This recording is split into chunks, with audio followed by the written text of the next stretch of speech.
1928. 28. And it went from, what, 23 to 24 up to 28 to get the money together? Somewhere between 20, 23, as I am told. Because way back, 23 and 25. before we got that kit, we used to have a Model T Ford with all them forestry cans and stuff in there. Yeah. And I can well remember that Captain William Mahaffey house burning up there that Frank Romano owned. We saved that big house. You don't remember that? The secret, then. Yeah, you remember that fire? No. Yeah. And of course, when Woody's shop got a fire, we lived up in the house where the post office sits now. All we had was a town sprayer. And I looked out, and just that corner was going. We could have saved that shop if we'd had the kit. Yeah. Then we had another fire at Mill Elba's shop, which would be the first driveway beyond Moiston's house. There used to be a shop set back in there. And then you remember the big Tickham fire? No, I was away then. Well, wait a minute, your mother's lived there, down near there. My mother lived across the street. My youngest brother was born during the fire. I thought so. They didn't have quite enough hose for that, did they? No, 2 inches too short. And I recall that they laid the hose the wrong way. I never did. Well, I think they did, but of course you've got adapters today to make a quick shift anyway, I suppose. Either way. Well, all you were concentrating on anyway was saving the house. Yeah. But now when we got that kit in 28, we used to keep it down in McDonald's garage there. Yeah. And I can remember Newell shot in there every day, polishing that thing out. Well, they got one every Sunday morning, just what we do here. That's right. Same way. Yeah, well. Go down there, take care of the equipment, clean it up. You remember the condoms we had in the common? Yeah. Oh, yeah, we made a lot of money on that. That's what kept this thing going around here. When did they buy this building? It was dedicated in 36. 36. Because I remember when they built it. Yeah. I can remember when it was a part of Jerry Todd's store up here where the bank is now. Then it was George Daniels' pool parlor. Yeah. Then they moved it down through that alley there with the Casman, you know, with the hop stepping over. Joe Hill was the foreman on it. And they moved that down here for George Daniels' pool room and kept us fellows from going crazy during the Depression. There wasn't no money at all. Well, the department's come a long way. And I think the boys should be commended for what they've done. I'm one of only 4 left of that old copy picture that's here, right? Rowley, Albert.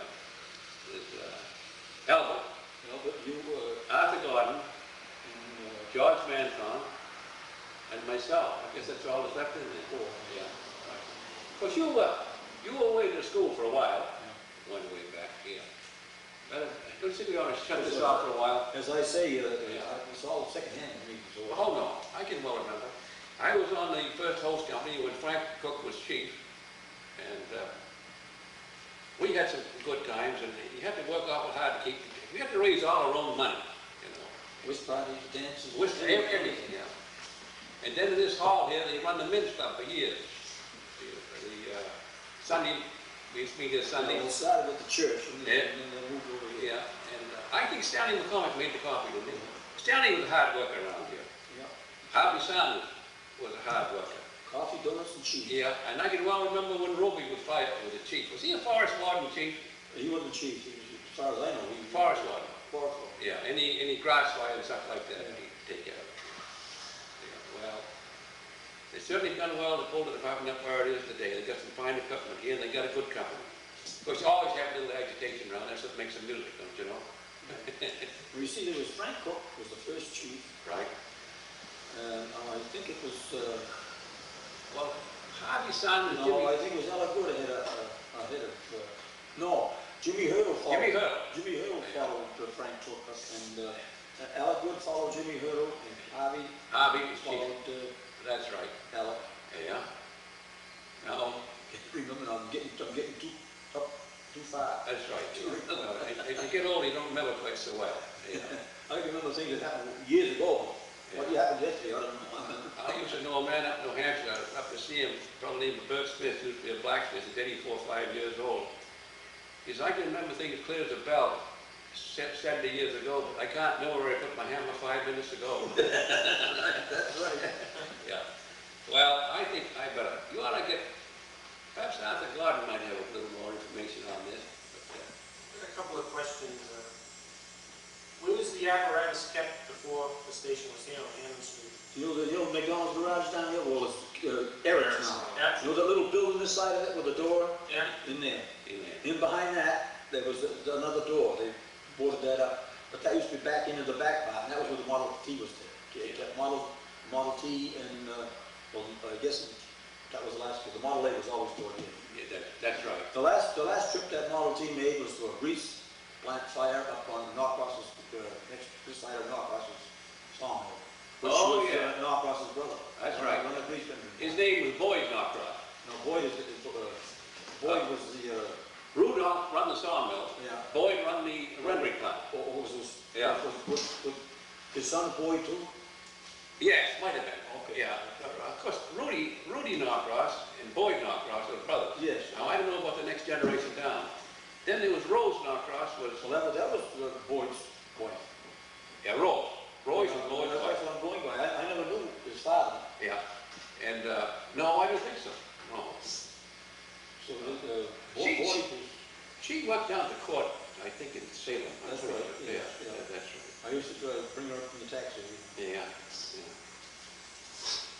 Now, I heard at one time apparatus or a truck was kept up behind the town hall. No. You don't recall No, that? I don't recall that. No, I don't. Never. I heard a story that there was a building up there that the light department took over. That was the street light building. They're still there. Now, No, there was a shed there too. there was a long, I'll set you straight on this. Down at the center school, over next to, well, Les Merrill's, and now who owns that place? Bill Smith. It was a long shed. It was a ladder. And you know that little apparatus you put downstairs, that little hand tug? Yeah. That was kept in there. And us kids used to get that out every so often and use it, you know. And then they moved it up behind the town hall. Yeah, there was a storage shed. And the electric light department, I worked in the electric department for over 20 years. We kept our supplies in there. And then the toilets, which were behind at the center school, were moved up to the highway department. That's right. Yeah. I don't think building sits there now. I think it's gone. Yeah, okay. It's right where the garage, new garage is Of course, there were ladder houses all over town here. now. Oh, yeah. Geez, those ladders are so heavy, taking about 15 minutes to pick them up. I think the last one is to use the historical society. I don't doubt it. Yeah, Yeah. the ladder house. Do you remember ever taking ladders out? No, I don't. I don't. Oh gosh, them ladders were heavy. See, them days, the fire was broke up into districts. That's right. There was a warden for each district. That's right.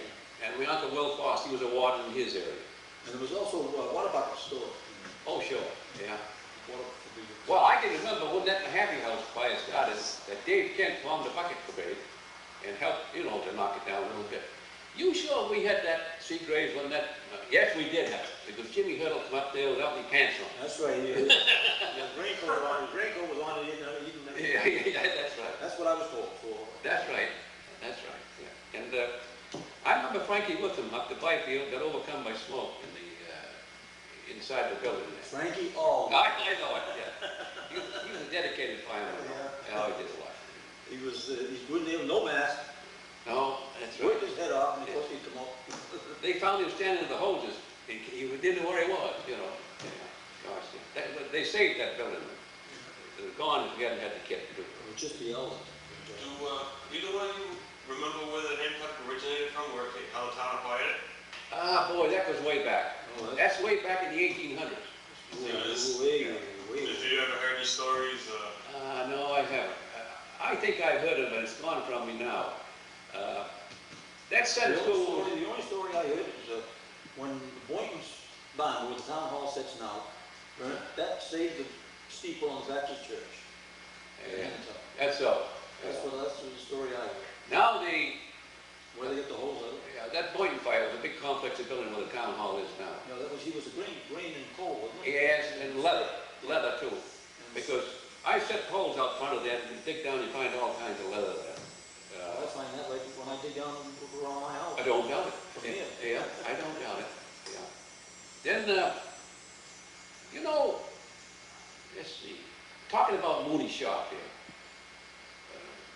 You remember they had a small shop on Railroad Avenue where John Hicken had made it over to a house.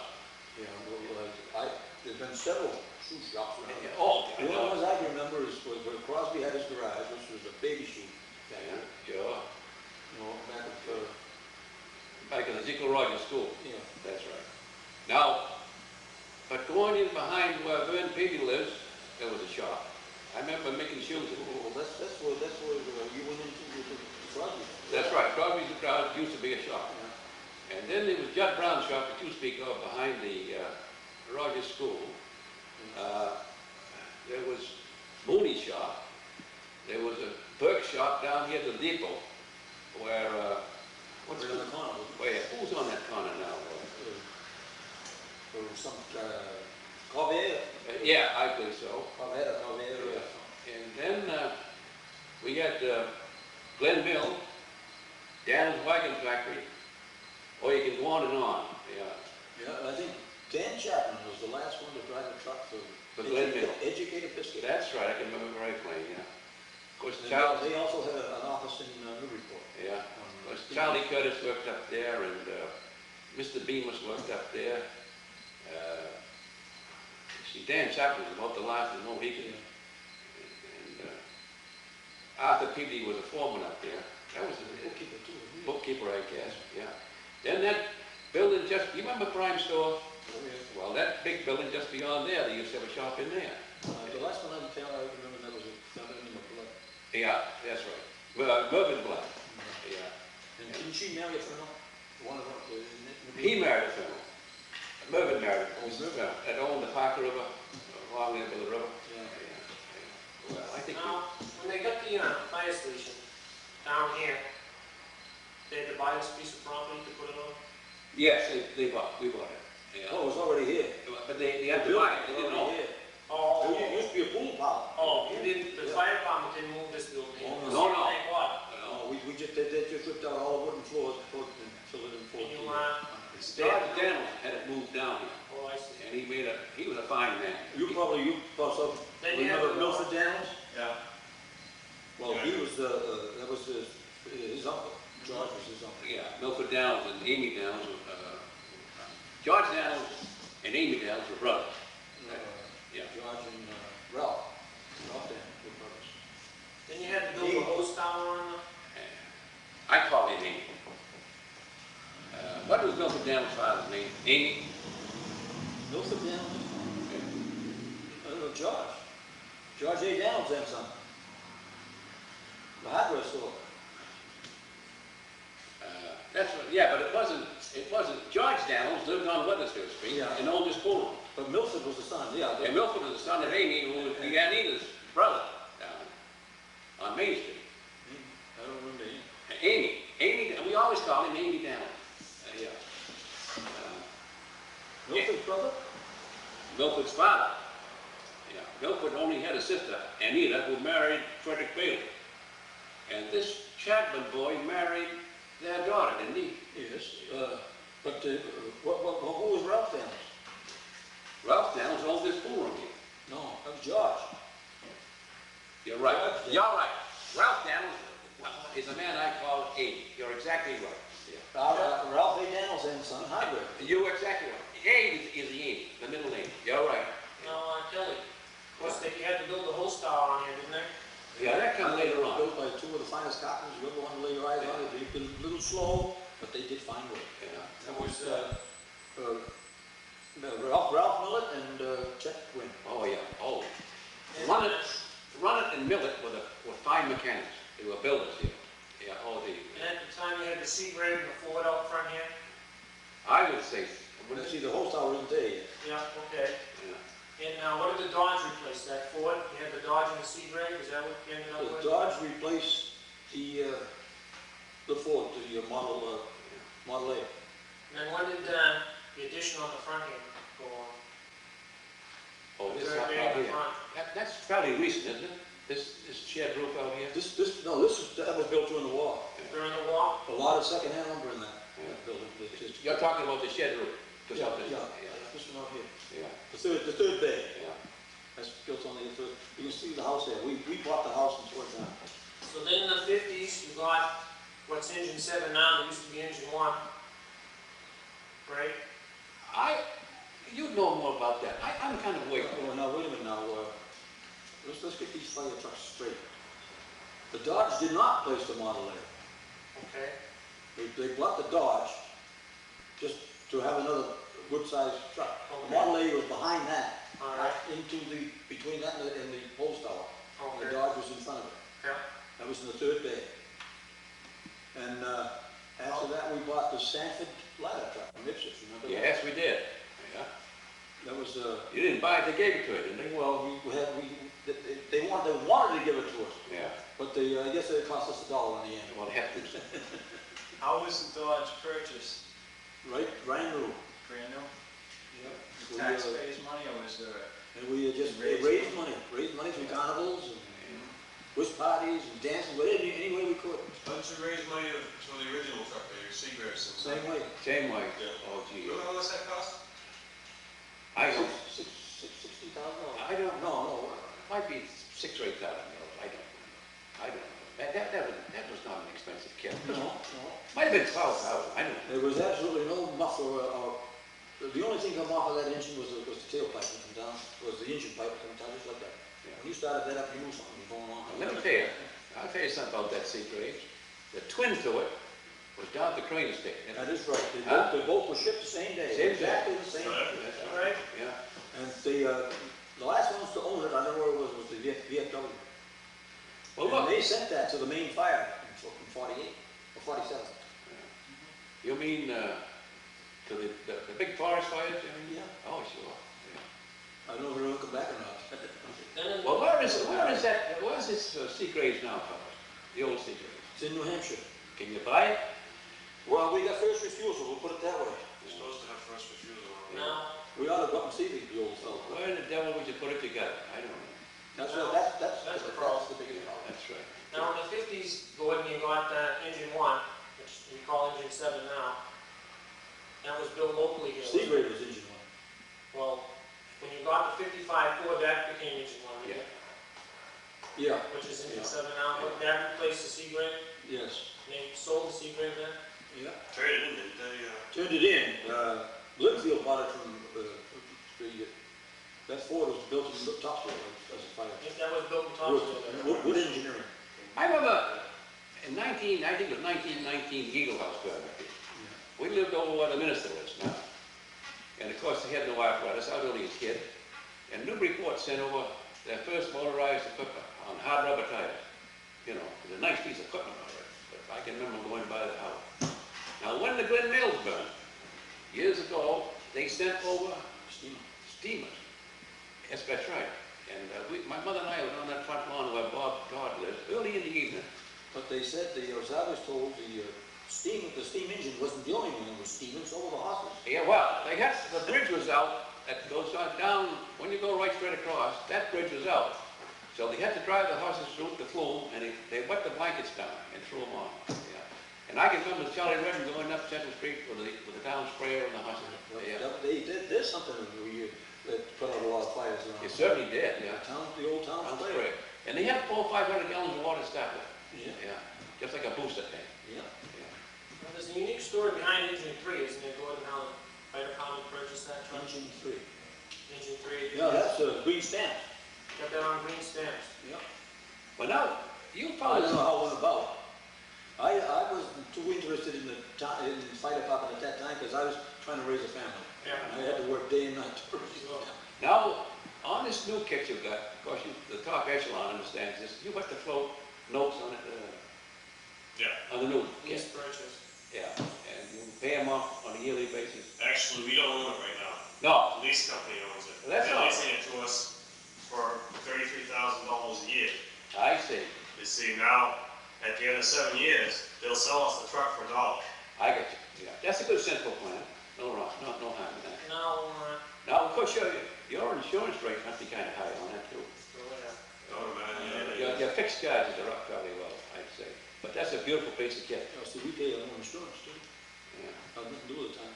now, Gordon, engine 3 replaced the Dodge engine 2. Is that what happened?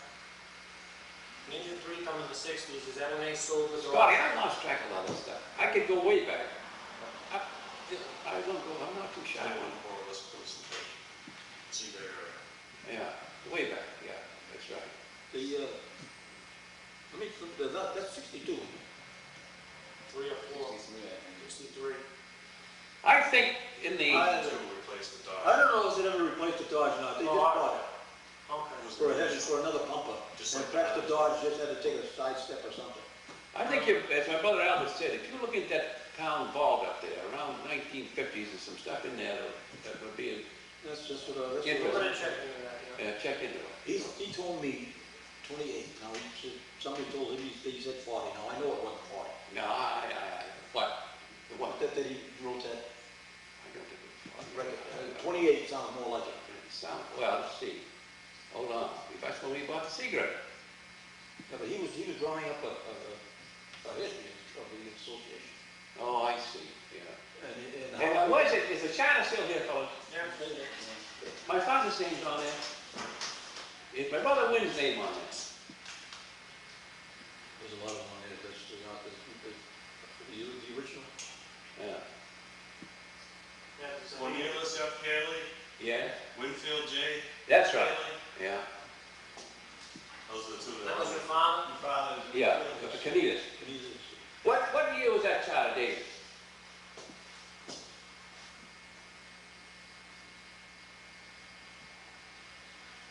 19th day of December, in the year 1927. Are there anyone left on their names there? I don't believe so. there's more names, I think, behind it. Oh, wait, no, it's, There you go. Everett. Let's see, now here we go.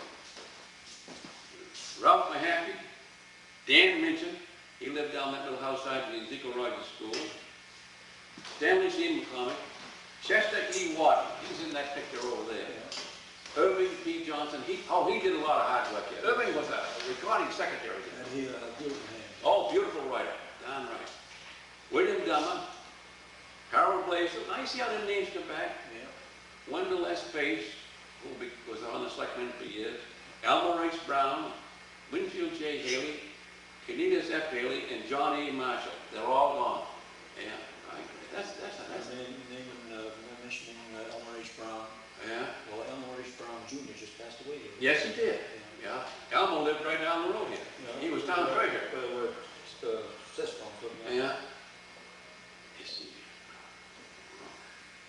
I didn't know that. That's a new one on me. I didn't know Ralph Mahaffey. His middle name is Everett. Yeah. Now, Dan Lincoln had a boy named Bob Robert. He's in the Coast Guard for years. Well, didn't Dan leave Rowley to go to work in one of the banks? I don't know. I know he lived in that little house down there next to Ezekiel Rogers School. Yeah. But Irvin P. Johnson was recording secretary here for years. A good, beautiful writer. Yeah. Bill Dahmer. Yeah. That's good. Was there any, event that, like a fire, that really said, you got everybody together and say, now we're gonna get fire department together and, how did that happen? That just all of a sudden one day everybody decided we're gonna get a fire department together, or how did that afterwards and stuff? I tell you, yeah, I know. I tell you a person that did a lot for the town of Rowley on his fire department years ago was Mrs. Fenner. She did a lot. I know. She contributed a lot. She did a lot for the town anyway. Yeah. I can well remember in the Deep Depression, she called my father and she says, if you've got some people, some worthy people that I can use, she worked them up there around the estate, just to give them a few bucks a week. That's when the PWA was only getting $a dozen or so a week. Hard times, wasn't it, boy? She wanted to put water in here too. Yes. All she wanted was to go up to the town.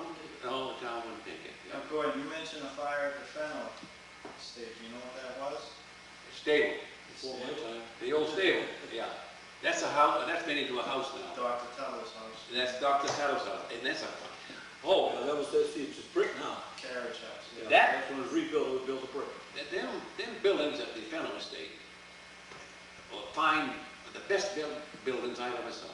Heavy timbered, spruce frame, beautiful building. I think it's one who owned at the state, it was Calvin, no? Huh? Who owned that before the Fennels? Shaw. Sure. She bought the Shaw family. And the house, the Felix Agonis house on Kittry Avenue was built from the lumber when they tore the Shaw mansion down on the top of the hill. Well, he was the superintendent. And, see, Ralph Willett worked up there. And Ralph told me a story. There was a John Archdeacon who was a foreman in construction up there. And Mr. Fennell had a serious told the Italian boy in the trench, if I had your house, I'd give all the money to be right in your place, you know. Do that, yeah. Well, I guess we better shut this off. Okay. Do you remember the fire on Central Street? Where the trees? Yes, that's the Ticton That's Barn. the Ticton Barn. That's right. Very well, very clear. And they fell short about a couple 100 feet of hose. I used to play in Yeah. that barn. I used to sit up on the bench and watch my father slaughter. That was a slaughterhouse. And did you work on, fight that fire? Yes, yeah, I did, just a kid.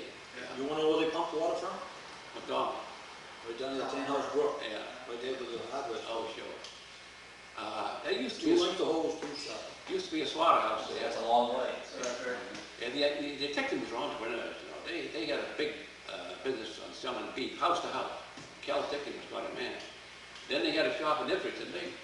Store. Store, And and one's they up there. shop field. Your father worked for him. My father drove foot traffic. Yeah, that's right. Yeah. Oh, gosh, yeah. That's when this town was booming back in them days. Yeah. And prior to it, all these shops, a lot of people worked here.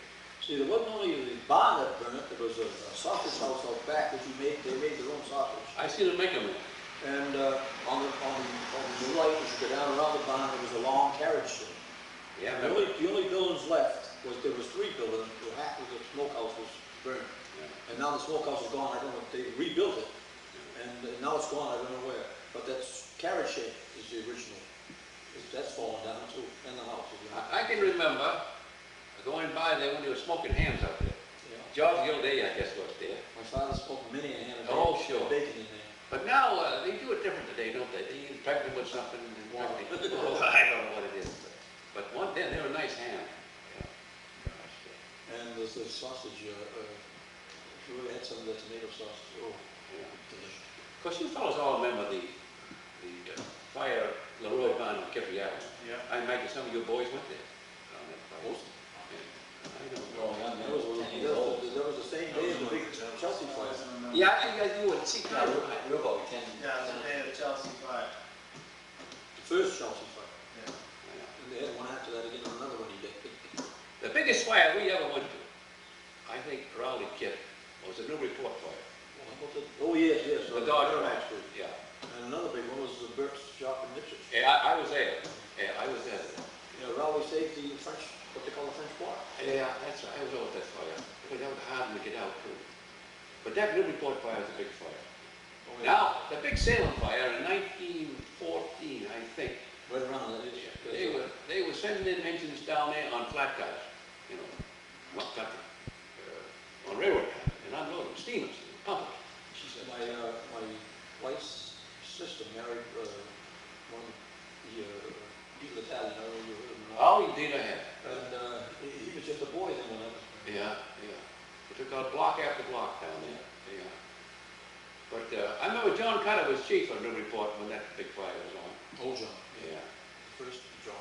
John used to go around talking to places like the Men's Fellowship and up at the Byfield, you know, and he'd start explaining about the fire, and then I was up the Byfield, and he says, then we call the Byfield boys. They all come forward in the seat. You come to Rowley, then we call the Rowley boys. And everybody could pay attention. But, my God, that was a terrible fire. That mall used to feed water down through there, that part of the city. I guess it still does, doesn't it? For fire protection. But they had so many engines working there, the ground actually shook. Terrible. Awful fire. Well, they had a good river to pump from. Oh, They well, could get to it, but they. I think they use the mall water a lot of it. You know, of course, Newburyport gets their water from the artichoke, don't they? Yeah, well, they built a new reservoir, but it's still for the artichoke. Yeah, that had a drainage system in it, and it was a terrible fire. Yeah. Now, there's been about a number of generations of cutters over there on that fire department. Dodge Shoe Factory. That's right. Now, And John the Cutters, bridge goes over Merrimack Street. Factory was right there with that bridges. John Cutter's son became fire chief, didn't he? Yeah, there's been cutters in the sense. And now Book Manton was fire chief there for a while, Yeah, when Fossey was in. and Herbie Bryant was fire chief there, but it's been 3, 4 cutters, I guess, head of that department. Yeah. Because chief now. I think there is that Yeah, right? he's the acting chief. Acting chief. Well, that's 3 generations of cutters, I believe. You wait, his boy is Yeah. a lieutenant on there now, he'll be chief. Oh, John Cutter was a fine man. He used to belong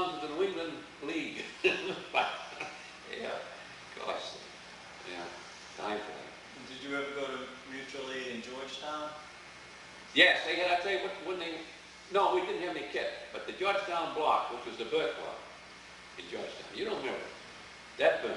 You see, Burkes are entrepreneurs, these are leather people. The same Burkes that owned that Georgetown block owned that Ipswich, or the plant plantation now. Yes.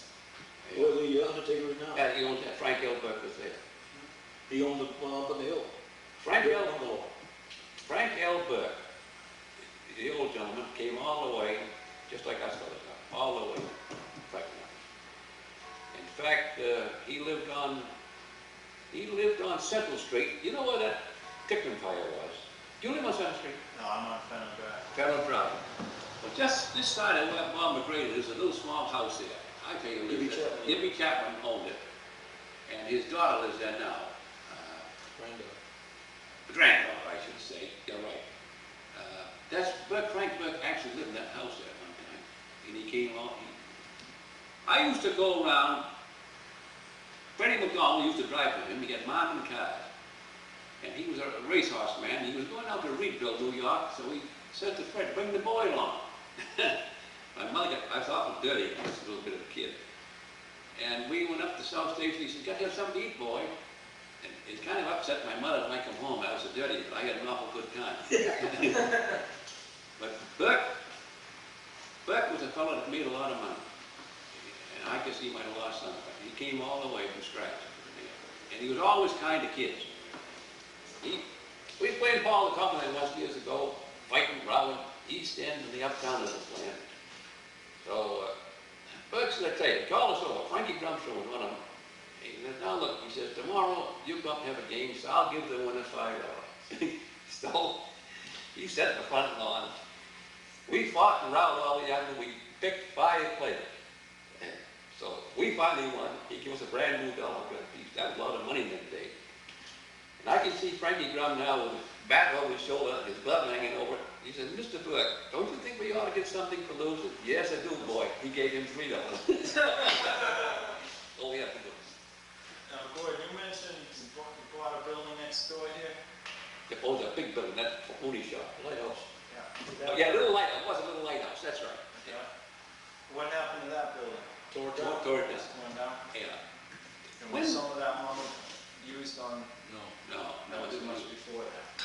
No, We looked this out, we got it on a bid, and, well, the contractor by the name of Knight Newbury built it. what the It heck? was his lumber. Now, when they broke into this post office uptown, who was the man that lived in that? You've heard that story. Went up there with a shotgun and put in their coffin colors. Yeah, that's good. I I probably heard it, but heard it because way ahead of my time. He lived right there. Of course, Andy Spiller lived up here in the corner years ago. You don't remember him? No. Yeah. Well, ain't nothing else you can say, is it? that's what I can think of. I'm just going to see if we can get into the books over here and see if we can come up with some Elvis stuff. If we can find it, it'll be worth it. Yeah, we're gonna look into that. Yeah. Because there's stuff that's come right off first hand. I can take it, we can't get in there today. No. No, but you'd have to. You have to go through Gene. You have to the town clerk. That's exactly right. Yeah. I can go out and get the books in town hall. Yeah. Gene is. Because I'm not blowing my horn in it, but I got sick and tired. Took us 3 months to find one volume of the records. We finally got it back. When we got them all together, I says, hey, let's get these into a safe place. Sure. Because those are our records, and if we don't want any missing. I remember when I first joined here, that was only 8 years ago, that there was records all over the place in there. Yeah. That's probably when you started pulling them together.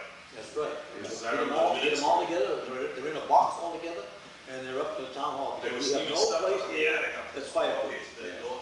Yeah. There was stuff up in there too. There was just stuff everywhere. But we'll have to get through that and see if we can find out what's I'll That's start with 28. If I can't find it, I'll go back. I'm not gonna come back. I think Albert right now is for his mind is a wonder. If you knew how old he was, he's a wonder. Well, yeah, I know. And I'm sure we'll be getting back in contact with you again, because I'm sure we'll have some So you're Well, just, it's today what we wanted to do is just get a basis to start on and, you know, some way to Well, there's go. lots of times we get down here some afternoon, we get chinning, we come up with other stuff. You know, speaking about this building, on the corner up here, where the little bank building, where the savings bank was, used to be Bailey's drugstore. And then there was an alley down through that, between that and this building. And then the back part of that building was moved down to where the hardware store is. That's part of the Jerry Todd store. Then George Denton, right, bought this building, Rowley. Let's get this straight now. The man that had the pool room was George, wasn't it? Yeah. That's right. Ralph had the hardware store. Yeah, he moved the back part down to where Frank Frost Blacksmith shop was. Yeah.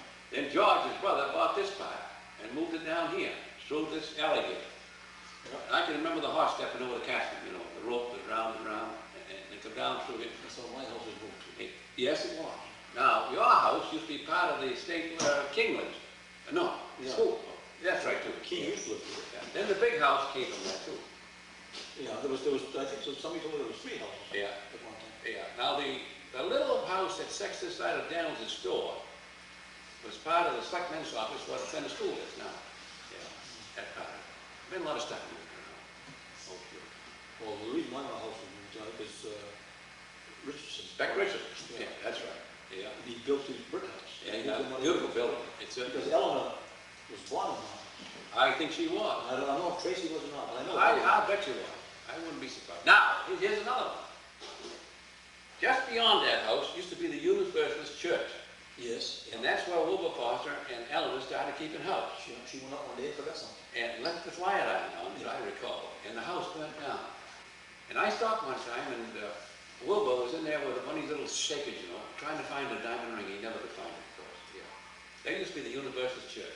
Yeah. In fact, the 2-door outhouse stood there for years. It certainly Now did. it's gone. Yeah. I think that a few people had a little, that might have helped tip that over one night on Bishop. No, I'm not mentioning any name. well, Bishop's own name. Bishop had trouble with his own.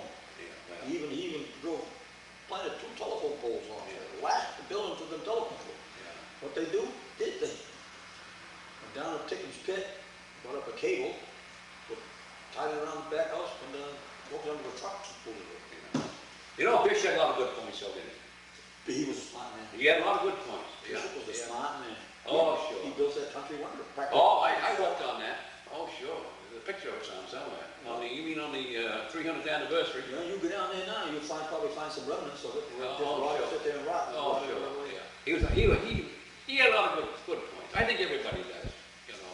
Well, he had money too, but to hold the rubbers on, they were all raw and tipped, jar rubbers over to hold the rubbers on. Of course, I was a young fellow growing up in them days. If